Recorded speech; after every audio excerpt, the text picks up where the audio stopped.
কত সব মানুষ আছে যারা অকৃতজ্ঞ, কৃতজ্ঞতাবোধ ওদের ভিতরে নাই। ওরা আজীবন মানুষের থেকে উপকার নিবে কিন্তু কৃতজ্ঞতাবোধ প্রকাশ করবে না, বরঞ্চ অন্য কেউ যখন বদনাম করবে তখন সাথে তাল মিলাবে, কিন্তু ওই মানুষটা থেকে যে উপকার পাইলো সেটা সে ভুলে যাবে, সে অন্য মানুষের সাথে তাল মিলাইতে তখন ব্যস্ত।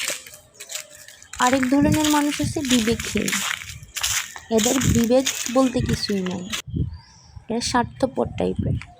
এদের জন্য তুমি হাজার কিছু করো, এরা তা মনে রাখবে না, এরা তা প্রয়োজন মনে করে না। আসলে চলতে গেলে, সমাজে চলতে গেলে সবার সাথে মিশতে হয়। তো সবার সাথে মিশে এখন এই পর্যন্ত এসে অনেক কিছু শিখলাম যে বিবেক আমার বেশি নাড়া দেয়। এই জন্য অনেক কিছু করতে গিয়েও করতে পারি না, থেমে থাকতে হয়, কিছু করার নাই। অনেক জায়গায় দেখেও কিছু বলতে পারি না, চোখ কান বন্ধ টাইপের চলতে হয়।